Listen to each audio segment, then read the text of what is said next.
Halo, apa kabar? Selamat datang di konten YouTube terbaru gua. Namanya adalah Pecahkan.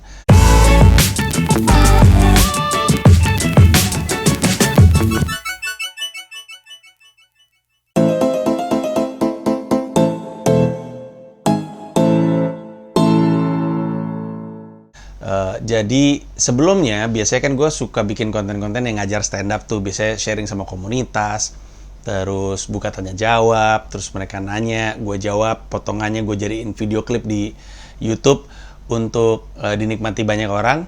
Saat itu namanya Lila, lucu ya lucu aja show. Dan sebenarnya Lila itu awalnya tuh konten gue yang lain lagi. Kalau misalkan lu buka playlist Lila terus gitu lu cari ke belakang banget, awal-awalnya itu Lila konten dimana gua ngomentarin klip stand up yang ada di YouTube. Jadi gua kayak reaction video. Jadi kayak gua mainin klipnya terus gua ngasih reaksi, habis itu gua jelasin atau ngasih kayak masukan joke itu kenapa dan harusnya seperti apa. Cuman 3 episode karena gue ribet sendiri pada itu, kalau nggak salah di tengah-tengah tour gue ngejalaninnya. Terus lama-lama setiap kali gue sharing gue bikin jadi konten Lila. Nah, tapi karena Lila sekarang udah bermetamorfosa jadi Lila Show yang lo tahu ada di Instagram, akhirnya nama Lila mau gue tinggalin untuk Lila Show. Nah, konten untuk belajar stand up gue jadikan Pecahkan. Nah, Pecahkan itu sebenarnya nama website. Lo kalau masuk ke pecahkan.com itu adalah tempat di mana lo bisa belajar stand up komedi dari gue. Lo bisa belajar dari buku yang saat ini lagi gue tulis, atau lo bisa belajar dari digital download yang merupakan bentuk visual dari bukunya Pecahkan itu. Atau lo bisa masuk ke gratisannya yang mana adalah video-video ini yang lo lihat di YouTube. Nah, jadi di YouTube gue bikin konten Pecahkan yang mana diniatkan jadi tempat lo bisa belajar stand up gratisnya. Kalau misalnya lo nggak mau bayar bukunya, nggak mau bayar digital downloadnya, yaudah gratisnya lo konsumsi.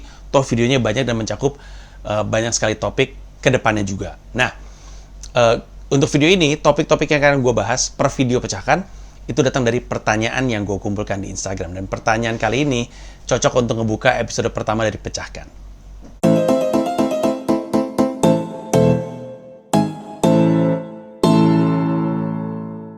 Jadi, karena ini video pertama, gue pengen mulai dari yang paling dasar banget tentang stand up comedy. Berkaitan dengan itu, dia ada pertanyaan nih. Pertanyaan ini cocok menurut gue. Dari Puji Laksono 80. Gue nggak tahu dia bercanda atau enggak. Kalau bercanda, dia tentunya tidak lucu. Tapi kalau enggak, ini menarik untuk dicermati. Dia nanya gini, boleh nggak sih stand up sambil duduk? Mari kita jelaskan dari awal. Stand up comedy. Apa sih stand up comedy itu? Apa itu komedi dan apa itu stand up komedi, dan apakah itu berarti harus stand up? Kalau enggak, karena gue ngeliat si Panji di Mesake Bangsaku duduk 85 atau 90% dari pertunjukan, bahkan Bill Cosby pernah stand up yang judulnya Himself, bahkan hampir semua stand upnya Bill Cosby dia duduk terus. Lalu kalau misalkan stand up komedi ternyata nggak harus stand up, terus stand upnya itu apa? Nah, mari kita bahas dari awal. Kita bahas komedi itu apa, baru kemudian kita bahas stand up komedi itu apa. Komedi itu apa? Udah pernah gue bahas di YouTube gue yang komedi dan ketersinggungan. Tapi kan karena judulnya itu spesifik tentang ketersinggungan, gue putuskan untuk ceritakan ulang di sini karena ini spesifik tentang stand up komedinya aja. Nah, komedi asalnya nggak ada hubungannya sama lawak. Ada unsur lawaknya, tapi nggak ada hubungannya. Pertunjukan teater dari zaman Yunani kuno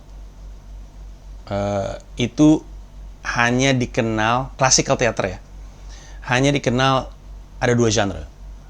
Ada tragedi dan ada komedi. Tragedi adalah classical theater yang ceritanya ditutup dengan sad ending.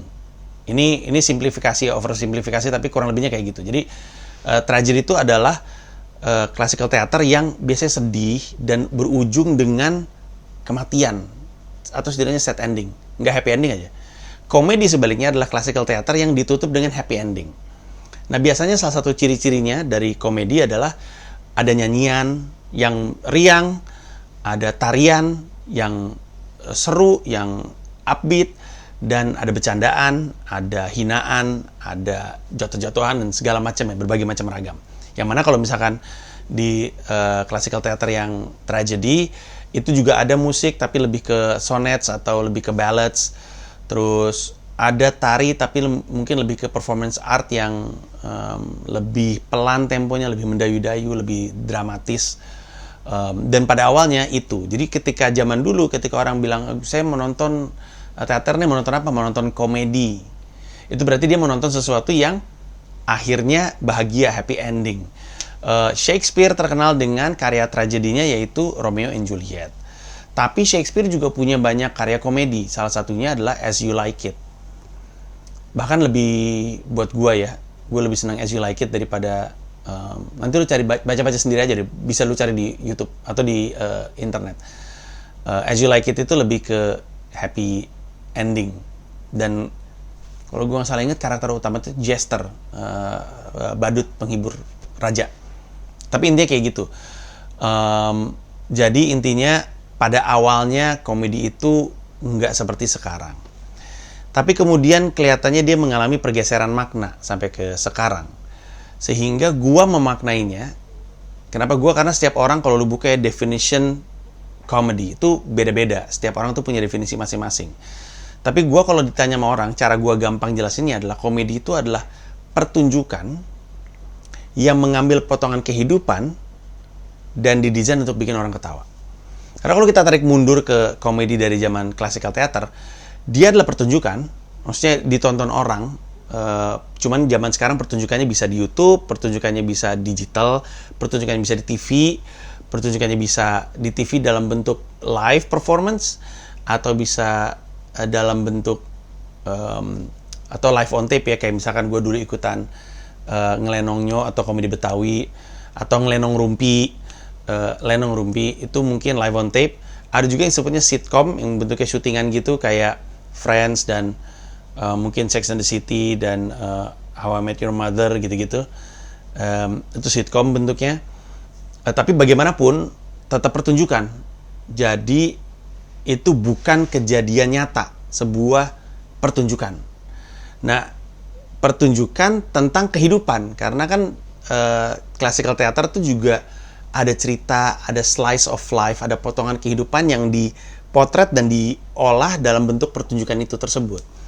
Nah, tapi makin kesini aspek membuat ketawanya jadi semakin tebal. Nah, makanya sekarang gue mendefinisikan stand up comedy adalah sebuah komedi adalah pertunjukan di mana dia menampilkan potongan kehidupan dan didesain untuk bikin orang ketawa. Karena komedi itu lucu, tapi lucu tidak harus komedi.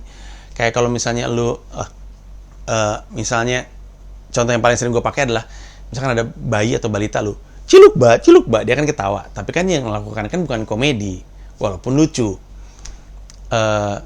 Ini juga menjawab kenapa tongkrongan atau bercanda di tongkrongan itu bukan komedi, karena bukan pertunjukan. Ya memang itu ngelawak, tapi itu bukan pertunjukan. Beda halnya kalau misalkan di tongkrongan tapi lu menjadikan tongkrongan itu sebagai pertunjukan. Jadi lu berdiri sendiri, yang lain pada di sana. Jadi ada aspek pertunjukan, ada penonton dan ada pelaku gitu. Nah, mungkin itu bisa disebut sebagai pertunjukan. Tapi itulah kenapa orang yang lucu di tongkrongan belum tentu lucu melakukan komedi, karena ketika dilakukan dalam bentuk pertunjukan di mana orang datang untuk bikin ketawa, ada aspek tekanan yang tidak biasa didapatkan dari tongkrongan gitu. Nah, itu komedi. Sebuah pertunjukan yang mengambil potongan kehidupan dan ditujukan untuk membuat orang ketawa. Itu komedi itu. Bisa banyak jenis komedi. Nah, terus sekarang kita ke stand up komedi. Kalau kita paham komedi itu adalah pertunjukan yang ngambil potongan kehidupan dan desain untuk bikin orang ketawa, nah terus stand up komedi itu apa? Stand up komedi itu pertunjukan komedi membuat orang ketawa dan ngambil potongan dari kehidupan, tapi dia datang dari sejarah yang sangat panjang akan kesenian pertunjukan. Dulu, nah gue juga nggak tahu persis mana lebih dulu ya, tapi dulu itu pada zaman kerajaan ada pekerjaan namanya jester. Jester ini adalah penghibur raja. Biasanya bajunya badut, aneh-aneh, pokoknya melucui banget lah bajunya, karena raja itu kan stres. Raja mesti mimpin kerajaan, terus kadang-kadang ada yang goblok, ada yang pengen menggulingkan kekuasaannya, ada juga mungkin rajanya yang goblok, dan raja yang ingin menggulingkan ke kerajaan lain, penuh dengan intrik, perang, Game of Thrones lah. Kali ya, gue gak pernah nonton Game of Thrones. Tapi lu ngerti lah. Nah, jester ini kerjanya menghibur raja. Kalau raja stres, panggilin dong jester, datang tuh bikin gua ketawa, gue pusing bener nih gitu. Terus jesternya melakukan apapun yang dia bisa untuk menghibur raja. Menghibur nih. Jadi kadang-kadang dia juggling, terus sosok jatuh jugglingnya, terus dia akrobat, terus dia sulap, kadang-kadang terus dia jokes, terus dia main slapstick, dan masih banyak lagi. Yang resikonya adalah kalau dia nggak lucu, ya paling diusir sama rajanya. Tapi kalau nggak lucu aja keterlaluan, lempar dia ke kandang singa biar dimakan sama singa, lempar dia ke kandang buaya, bunuh dia di tempat tidak lucu dia pada zamannya. Nah, lama-lama apa yang dilakukan sama jester ini kepada raja mulai dilakukan kepada publik, kepada rakyat, menghibur rakyat. Nah, ketika yang dilakukan jester mulai turun kepada rakyat, kemudian muncullah sebuah kesenian disebut dengan vaudeville. Vaudeville itu kayaknya mungkin di era 1920-an, 1930-an Eropa dan mungkin Amerika Serikat ya. Di mana vaudeville itu sebuah hiburan sakti serbaguna yang dilakukan hanya oleh satu orang. Biasanya sih keluarga ya. Jadi ada yang main musik, terus ada yang berpertunjukan. Nah, vaudeville ini satu orang. Dia bisa di atas panggung, tapi dia juga bisa di atas kursi. Bahkan dia juga kadang sering dilakukan di atas barel tong gitu, tergantung dia manggung di mana, karena vaudeville artist itu bisa keliling-keliling menghibur dari bar ke bar, dari brothel,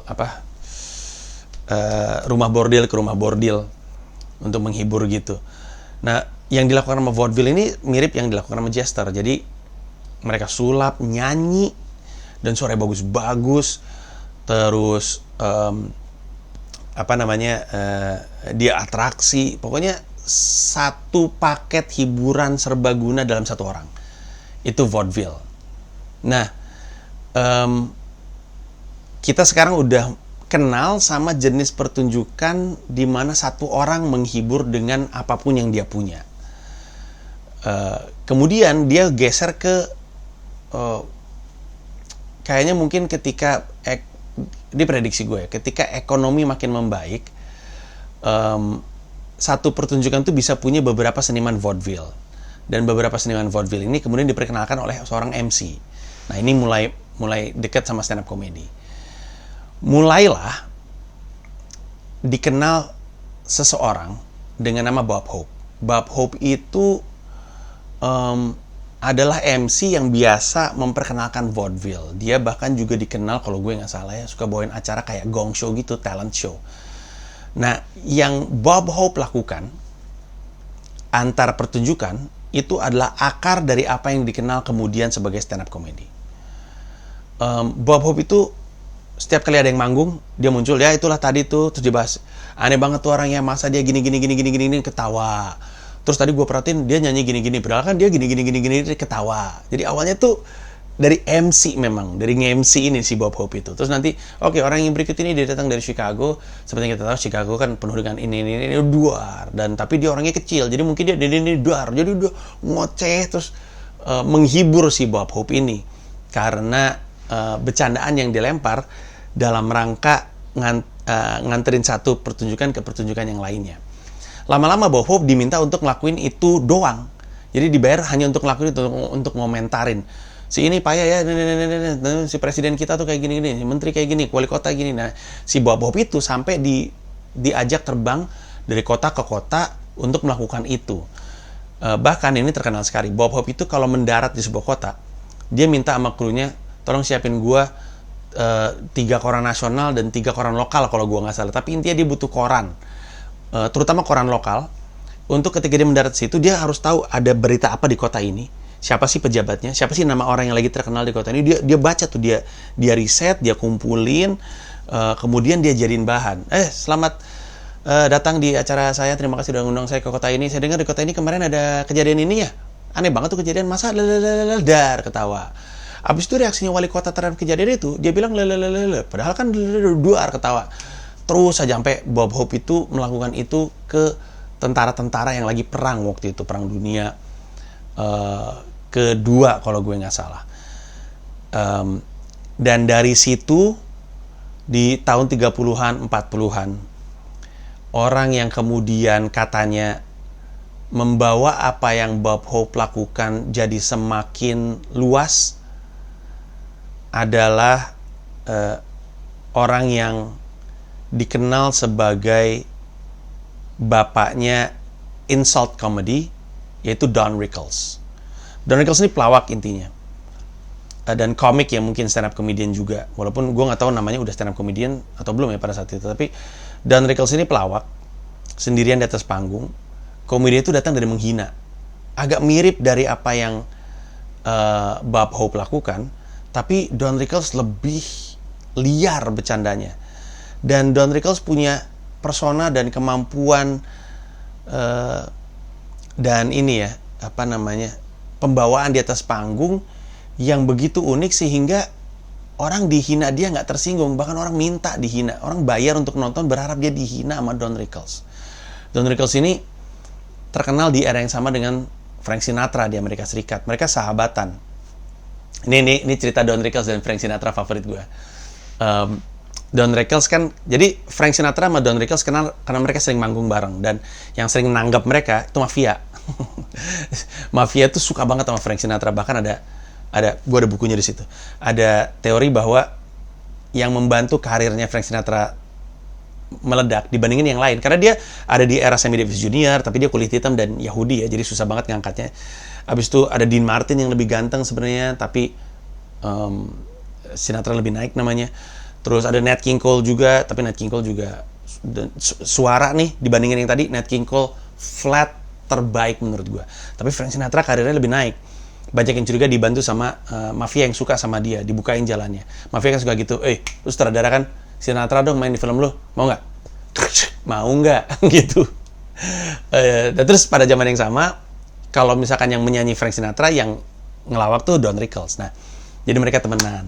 Nah, terus satu hari Sinatra sama Don Rickles tuh nggak sengaja ada di satu restoran. Sinatra sama rombongannya, Don Rickles sama cewek yang lagi diajak kencan. Terus Don Rickles ngeliat, wah ada Sinatra tuh, gue samperin gitu. Terus disamperin. Terus dia bilang, Frank, gue lagi makan sama cewek nih, gue lagi dekat sama dia, bantuin gue dong. Coba lu samperin gue, habis itu lu bilang, Don Rickles apa kabar? Seneng ketemu sama lu gitu. Biar cewek itu tahu bahwa gue kenal sama lu, ya. Pasti nama gue keangkat tuh, image gue keangkat di mata dia kalau dia tahu kita temenan gitu. Terus kata Frank Sinatra, oke, santai, lu balik aja ke meja, ntar gue samperin, kata Frank Sinatra. Udah nih, Don Rickles makan sama ceweknya, Sinatra nyamperin kan, hey, Don Rickles, apa kabar? Seneng ketemu sama lu di sini, bro. Nongkrong lagi dong, udah lama gak ketemu. Terus Don Rickles reaksinya, Frank, sorry, apaan sih? Lu lihat nggak kalau gue lagi sama teman gue? Lu kadang-kadang suka kurang ajar ya. Lu jangan teman kita deket terus lu bisa semaunya sama gue. Sana. Sorry ya, ini sana. Sorry. Suka aneh tuh orang tuh. Terus Sinatranya, kok jadi gini? Brengsek, dia pergi. Abis itu si Frank Sinatra baru sadar kalau dia lagi dikerjain sama Don Rickles. Tapi itu favorit gue. Nah, itulah Don Rickles. Menurut gue kalau lu pengen belajar komedi atau pengen belajar stand up, lu harus pelajari Don Rickles. Nah, Don Rickles kemudian yang menjadikan format yang Bob Hope perkenalkan itu jadi semakin meluas, karena mungkin karena dia lebih liar dan lebih gila menyelaknya dan ngomentarin orang, ya jadinya makin meledak. Nah, masuk ke, gue nggak yakin, tapi mungkin 40-an, 50-an, ada orang namanya Mort Sahl. Mortsal. Dia adalah yang kemudian kayak di mata orang kayak ngelakuin apa yang Bob Hope lakukan dan apa yang Don Rickles lakukan, tapi kok nggak menghina bener gitu, nggak menghina gitu, bahkan dia lebih ngomentarin aja. Makanya dia dianggap sebagai the father of observational comedy, komedi observasional, komedi yang datangnya dari pengamatan. Gue perhatiin Bogor tuh dijuluki sebagai kota hujan ya, menarik juga. Kayaknya terus dia ngomongin aja, terus orang pada ketawa. Terus siapa? Wali kota di sini siapa? Bima Arya ya, lucu juga tuh. Mukanya masih muda ya, karena dia terus ketawa. Tapi terus lebih banyak observasi gitu, kayak misalnya gini. Misalkan Mort Sahl, anggaplah Mort Sahl pergi ke Padang, dia akan ngebahas observasi dia tentang bis-bis atau angkot-angkot Padang yang gambar kartunya aneh-aneh gitu. Gue nggak tahu sekarang masih atau enggak, udah lama nggak ke Padang. Tapi itu Mort Sahl seperti itu. Lalu geser lagi ke eranya Lenny Bruce, di mana Lenny Bruce ngelakuin apa yang Mort Sahl lakuin, tapi Lenny Bruce itu lebih nggak merasa terikat sama aturan sosial. Kalau Mortsal masih milih-milih kata-kata supaya nggak menyinggung orang atau supaya clean, Lenny Bruce banyak manggung di depan mahasiswa, di depan pelajar, dan mulutnya itu lebih liar, lebih sampah. Dan sebagai gambaran ya, Lenny Bruce ini pemabuk, drug abuse, ngerokok parah, dan akhirnya menikahi pelacur yang dia cintai. Jadi dia ada pelacur, terus dia jatuh cinta, terus dia menikahi pelacur tersebut. Hidupnya gokil lah. Nah, jadi dia kemudian lebih membawa sesuatu yang tadinya commentary komedi ya, kayak si Bob Hope itu ngomentarin, terus jadi observational comedy, terus akhirnya jadi social commentary oleh si Lenny Bruce. Nah, Lenny Bruce ini kemudian yang ngebuka jalan untuk lebih banyak lagi kayak George Carlin, terus Richard Pryor, terus Richard Pryor buka jalan ke Eddie Murphy buka jalan ke Chris Rock, ke Kevin Hart, dan Cosby ada di eranya Carlin sebenarnya, dan Pryor, dan seterusnya. Dan karena makin kesini karakteristiknya adalah orang ngoceh di atas panggung dan kesannya tidak lagi berusaha melucui gitu. Jadi dia tidak main slapstick, dan slapstick komedi itu adalah komedi yang pakai pukul-pukulan, jatuh-jatuhan, toyor-toyoran, terus ngancur-ngancurin properti dan segala macam. Itu kan slapstick namanya. Dan slapstick itu istilahnya datang dari slapstick beneran. Jadi dulu waktu zamannya vaudeville, itu ada alat ya, bentuknya tuh kayu, terus udah gitu kayu gitu, terus ujungnya dua gitu, yang kalau misalkan diginin tuh bunyinya plak gitu. Makanya disebut slapstick, ceplak gitu. Jadi kayak suara orang dipukul, slapstick itu ceplak gitu. Nah, slapstick comedy datang dari situ. Nah, turunan dari apa yang Bob Hope lakukan, terus ke Don Rickles, ke Mortsal, terus ke Lenny Bruce, terus ke Pryor dan Cosby dan Carlin, itu tuh makin lama makin terlihat kayak orang lagi nggak pakai slapstick tools, nggak lagi berusaha untuk bikin orang lucu, lebih mirip kayak orang lagi berargumen, berdiri dan berargumen. Nah, makanya berkembanglah kemudian istilah stand up comedy. Stand up yang dimaksudnya adalah stand up for what you believe in, stand up for your rights, stand up for your argument, standing up for something gitu. Jadi karena orang yang stand up tuh kayak lagi ngoceh dan berargumen, dia lagi ngebela opininya, dia lagi ngebela pendapatnya, lagi menyerang sesuatu, lagi mengkritisi sesuatu, lagi mengungkapkan keresahannya. Dan itulah kenapa akhirnya kesenian yang kita kenal stand up comedy itu stand up-nya tidak datang dari posisi duduk, tapi lebih kepada orang yang lagi ngoceh aja gitu, beropini, berpendapat, dan berargumen terhadap pendapatnya. Dan memang agak sulit untuk dimaklumi orang Indonesia yang bahasa induknya bukan bahasa Inggris, karena orang Indonesia memahami stand up itu secara umum ya berdiri, padahal tidak. Dan itulah jawaban kenapa Bill Cosby hampir di semua spesialnya duduk saja, dan gua pun sering stand up duduk, bahkan Mesake Bangsaku kayaknya 85%-an gua duduk. Dan itulah penjelasan yang cukup panjang tentang apa itu stand up comedy. Jadi kesimpulannya adalah, kalau kita ambil dari cerita panjang ini semua, terus kita definisiin stand up comedy itu apa, maka stand up comedy adalah sebuah pertunjukan yang ngambil potongan dari kehidupan, bertujuan untuk membuat orang tertawa, yang dilakukan oleh biasanya satu orang berargumen di atas panggung. Sebuah pertunjukan yang ngambil potongan kehidupan, bertujuan untuk membuat orang ketawa, yang dilakukan oleh biasanya satu orang di atas panggung. Itu stand up comedy. Sedikit tambahan, karena tiba-tiba kepikiran sama gue dan rasanya cocok untuk dimasukin ke sini. Raditya Dika pernah bilang bahwa stand up comedy itu butuh 3 elemen. Materi, delivery, dan penonton. Nggak ada salah satunya bukan stand up comedy. Dan itu masih nyambung dengan definisi tadi. Materi itu berarti sesuatu yang disiapkan. Ya, baik itu disiapkan dengan ditulis, atau dihafalkan, atau pointers, atau disiapkan untuk diimprovin di atas panggung. Itu juga maksudnya tetap lu punya materi yang mau lu bawain di atas panggung, intinya gitu. Jadi ada materinya, terus ada delivery-nya, artinya dibawakan. Karena kalau cuma materi doang tapi nggak dibawakan, ya bukan bahan pertunjukan, justru yang menjadikan dia pertunjukan adalah karena dibawakan. Kalau lu tulis doang ya berarti penulis komedi. Tapi kalau ada materinya dan materi itu dibawakan, maka jadi pertunjukan kan. Nah, itu makanya jadinya stand up comedy. Dan di pertunjukannya harus di depan penonton. Kalau nggak ada penonton, bukan stand up comedy. Gue ambil contoh. Kalau lo ngeliat ada satu orang punya materi, terus dia bawakan di depan kamera kayak gini, ditaruh di YouTube, stand up bukan namanya. Walaupun dilakukan sama stand up comedian, bukan harusnya. Karena kalau memang ada orang nyiapin bahan untuk melucui, kemudian dia bawakan di kamera dan direkam, maka secara definisi mungkin gue nggak tahu siapa yang suka kayak dia. Mungkin gue nggak tahu kalau YouTuber kayak mungkin Dovi atau Jovi atau Chandra Liao atau mungkin Arab atau mungkin Korigor atau mungkin masih banyak lagi. Gue skip nama-namanya apa aja, tapi lu bisa bayangin YouTuber yang melakukan talking heads. Talking heads tuh kepala ngomong ke arah kamera gitu. Kalau misalkan ada YouTuber yang lakukan talking heads ya, kepala monolog ke arah kamera dan kemudian dia lucu dan itu disebut komedi, stand up comedy, ya berarti mereka stand up comedy. Tapi kan bukan, dan gue yakin mereka juga nggak nyaman disebut stand up comedian gitu. Kayak misalnya, oh Jovi tuh stand up berarti dia kan ngelucu tuh di kamera. Ya nanti kalau misalkan dia dianggap stand up comedian terus dia dikasih job stand up, mungkin dia pusing juga nih si Jovi karena ketika disuruh ngelakuin di atas panggung udah beda lagi gitu.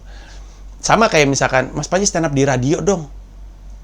Udah bukan stand up bukan stand up namanya. Jadi kalau nggak ada penontonnya. Karena kalau misalkan gue buka slide mikrofon terus gue ngoceh ke mikrofon, gak ada orang di depan yang gue ocehin lucu, ya terus apa bedanya gue dengan penyiar pada umumnya kan? Kan penyiar juga kayak gitu. Tapi kalau penyiar yang siaran lucu disebut stand up comedy, mereka juga mungkin nggak mau. Karena ketika dikasih job stand up, mungkin menggigil juga. Jadi makanya gue tuh waktu pertama kali stand up comedy meledak tahun 2011, gue masih siaran di Hard Rock FM. Gue diminta untuk bikin acara stand up di radio. Requirements gue adalah penonton.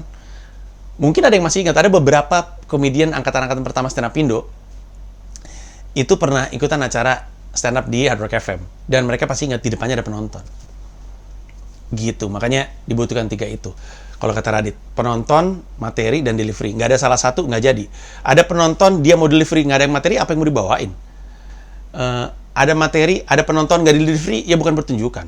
Nah, jadi 3 elemen itu penting. Itulah juga yang menjadikan agak rumit untuk stand up sekedar streaming, karena nggak ada penontonnya gitu. Begitu kurang lebihnya. Ya, cukup panjang penjelasannya, setengah jam sendiri, tapi moga-moga video perdana dari Pecahkan ini cukup untuk ngebuka, untuk menjelaskan, karena Pecahkan pada dasarnya adalah platform belajar stand up comedy. Jadi kayaknya tepat untuk gue memulai platform belajar stand up comedy dengan menjelaskan apa itu stand up comedy, setidaknya menurut gue. Kenapa menurut gue? Karena Pecahkan adalah tempat lo bisa belajar stand up dari gue. Kalau lo ingin belajar stand up comedy dengan gue langsung, silakan masuk ke pecahkan.com. Lo akan lihat ada 3 opsi. Ada belajar stand up dari buku Pecahkan, ada belajar stand up dari digital download Pecahkan, dan ada belajar dari gratisan Pecahkan, yaitu kumpulan video-video seperti ini yang ada di YouTube. Nah, kalau misalnya lu nunggu bukunya, tungguin aja. Bukunya dalam proses, nanti PO-nya dibuka di website yang sama. Kalau lu nunggu digital download-nya, tungguin aja, karena digital download-nya juga akan bisa diakses di website yang sama. Jadi, kalau lu pengen belajar stand up, dan ada orang temen lu yang pengen belajar stand up, atau siapapun yang lu dengar bilang, aduh gue pengen belajar stand up, kemana sih? Masuk aja ke pecahkan.com. Semoga cukup informasinya. Terima kasih banyak udah ngikutin.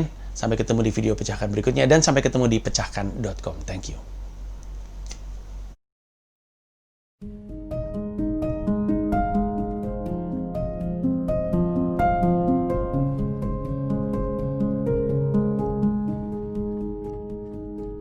Malam itu adalah konsernya Glenn Fredly di Istora Senayan.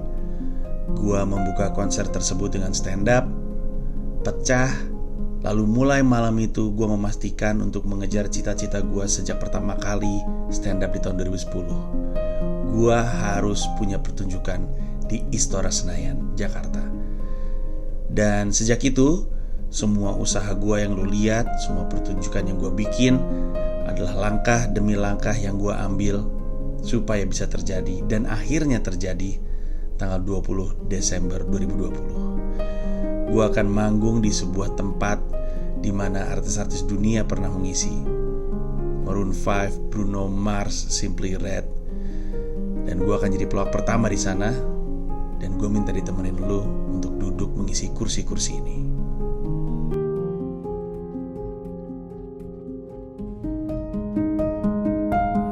Lu akan duduk di sekitar istora ini. Semua sisi yang lu bisa lihat akan diisi oleh penonton. Dari pojok ke pojok, termasuk yang di belakang gua, termasuk di area lantai. Semua ini akan diisi kursi. Nah, kalau pertanyaannya adalah panggungnya di sebelah mana? Di sini. Panggungnya tepat di tengah Istora Senayan, melingkar.